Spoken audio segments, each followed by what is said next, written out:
And hey, first of all, great shirt.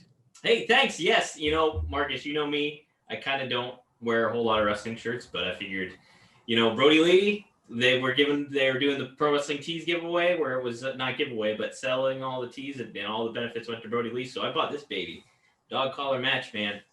That So is a tremendous shirt. I love it. thank And you very man, what a much. great match that was. And what a great match we had in the main event of Dynamite.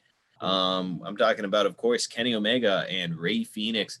Dominic, this one, I had mixed emotions going into this, and still due to a very small degree. But I mean, there's no denying it. That was a crazy good performance, and that match, even at the beginning, it had a big match feel. Really did. And I think, you know, uh, Ray Phoenix has been a tag team wrestler for the most part in AEW. So like him getting to show off his skills by himself again, like he did with Nick Jackson months ago and stuff. I thought, wow, it's like you want to see a match that was freaking crazy and like hard hitting. Um, and people can kind of, go at, oh, they're doing all the high, it's all the same, bulky, nothing makes sense. It was pretty hard hitting enough that it was a damn good match. And you know, some of that stuff they did was just unbelievable. Ray Phoenix is just on a whole nother level, just completely another level. It's insane, man. And he's one of those guys who's like his look, like his gear, his look, all of it. It's like very eye catching. So Ray Phoenix, I can really see him being a major star in any promotion, just because I mean, not only the athleticism, but like he's just got a cool look. He sells pretty well. I think he could be a major player. It's watching that Dominic.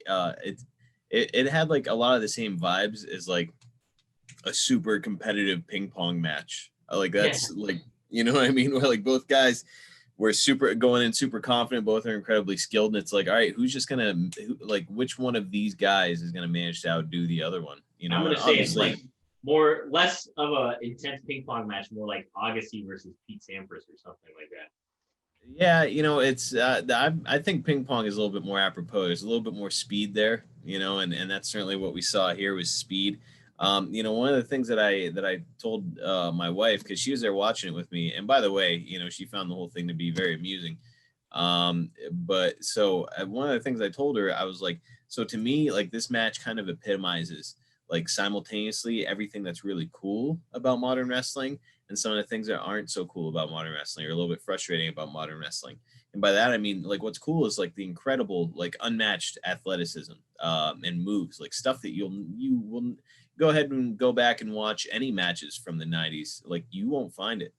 Um, No. but sometimes when you're trying to make all those high spots happen, you lack psychology, and I think that there was some lacking of psychology here. So like I said, just like in a ping pong match, you don't have the psychology. It's not like you're feeling these moments with these guys and it's like, oh, here's my crazy counter move, here's your crazy counter move. It's like, no, they're just going as fast and hard as they can. You know what I mean? And that's kind of how these modern day matches feel. So psychology gets sacrificed a little bit. But let me say, Dominic, I, as much as I like to beat that drum, this was one hell of a match. Very entertaining. Yeah. And I initially had a favorite match of the night before that one, but I mean, there was no way I could argue against that match as being the match of the night. It was really, really good. And I need to actually go back and watch it again because I missed some of those spots. Uh, there was a moment where Ray Phoenix did a kip up and then super kicked him or something.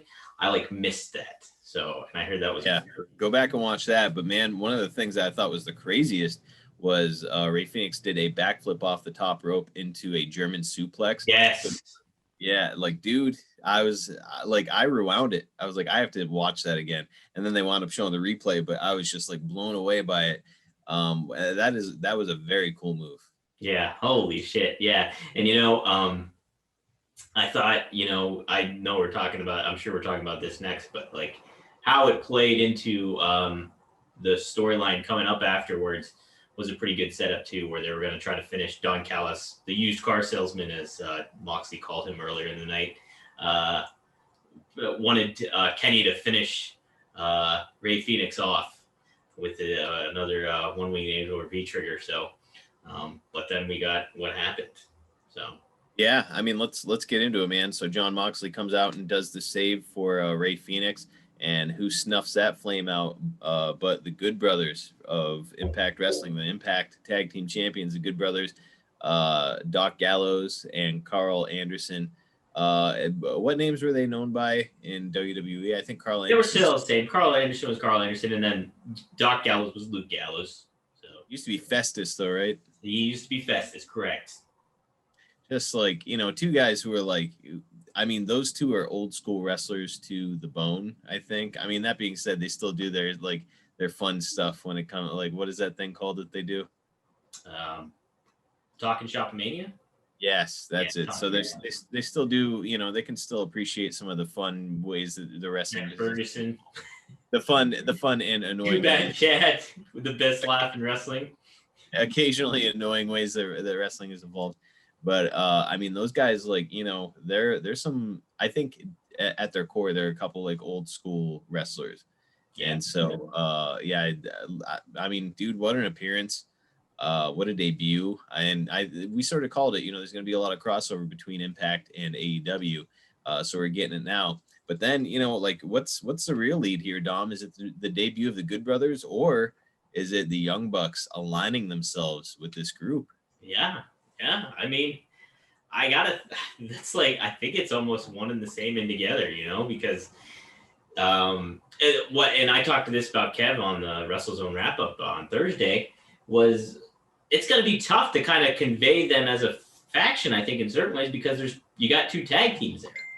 So it's like, I think that's going to be a tough little bit of a balance, but I feel the Young Bucks. Your phone is going insane. I know. It's the of all things, it's the WrestleZone chat interrupting. Oh my goodness. I know. I'd like to say it's Hollywood, but it ain't Hollywood. They must know that we're recording and they're just excited. They're really pumped for it. So hey, I get it, man. I get it. Anyways, where were you?